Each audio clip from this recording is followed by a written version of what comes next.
नमस्कार मित्रांनो, लई आवडतेस तू मला या मालिकेच्या आजच्या भागात आपण बघणार आहोत.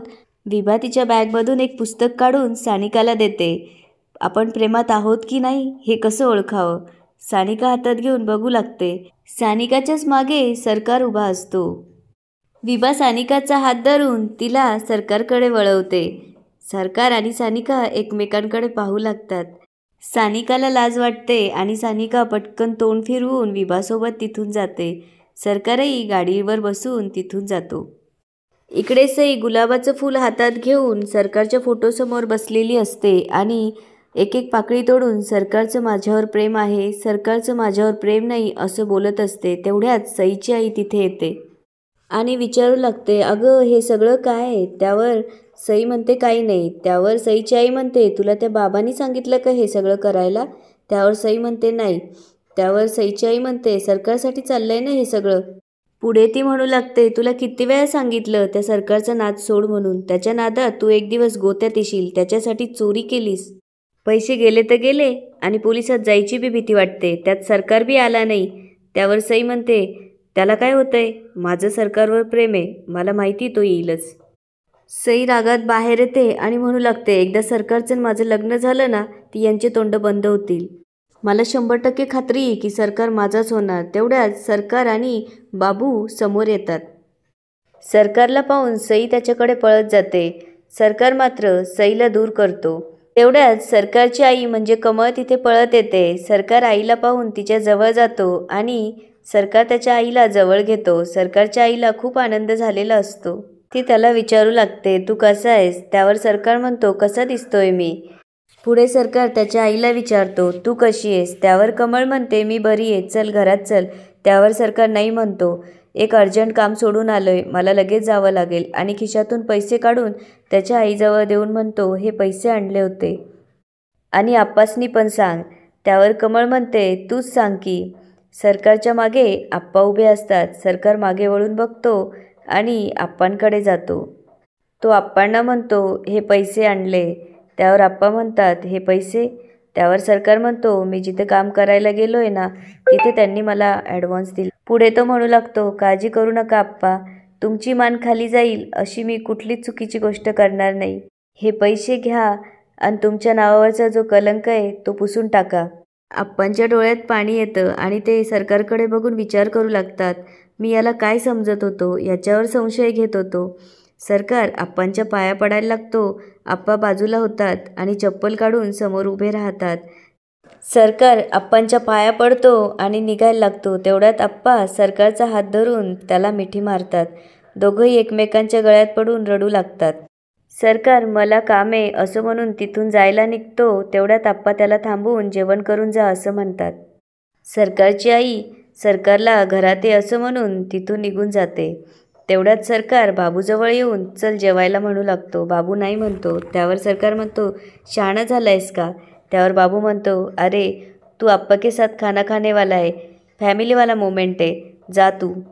वहाँ मैं क्या कबाब में हड्डी बनू, जा तू. त्यावर सरकार म्हणतो, लई शहाणा झाला, तू काय फॅमिली नाही व्हाय? पुढे बाबू म्हणतो, जा तू आणि जाताना भेट नाहीतर विसरशील.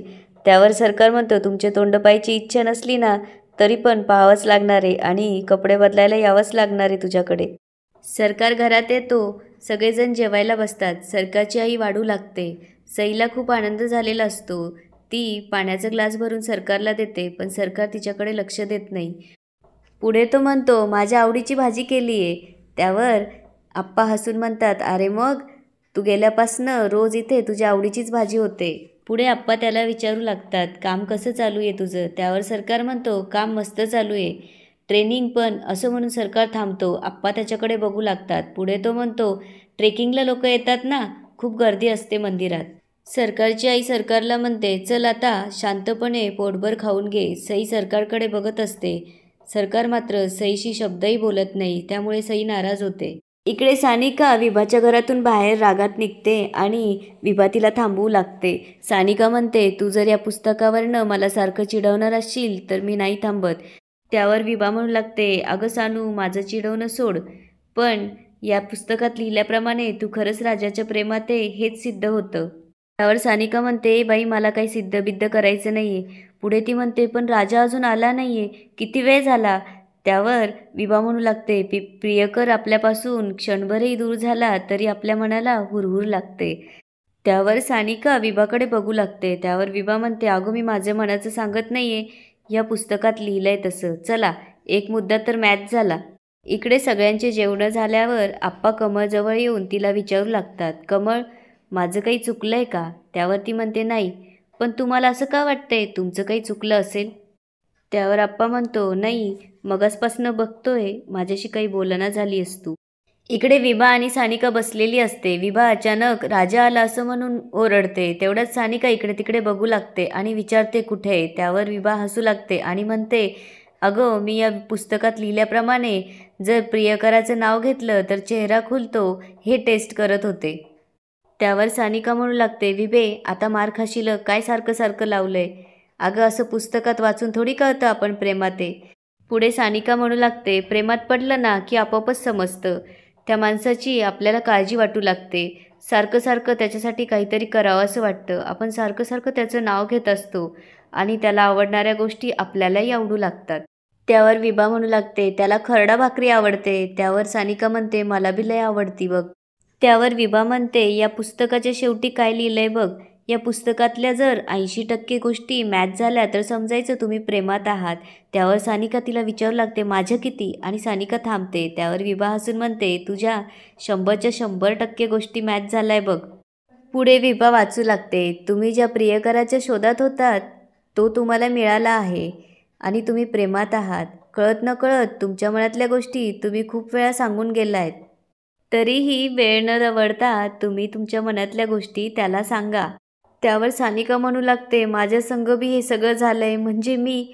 त्यावर विभा म्हणते, शेवटी मान्य केलंच तर. इकडे सरकार जेवण झाल्यावर बाहेर हात धुण्यासाठी येतो. त्यावेळेस सई त्याच्या मागे रुमाल घेऊन येते. सरकार सईच्या हातातला रुमाल घेऊन हात पुसतो आणि तिला विचारतो, कशी आहेस.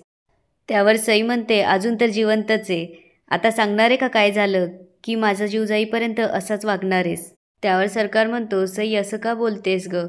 त्यावर सई म्हणते, मग कसं बोलू सांग, बोलते तसं. आणि याच ठिकाणी आजचा एपिसोड संपतो. आता पुढे काय होणार ते बघूया उद्याच्या भागात. धन्यवाद.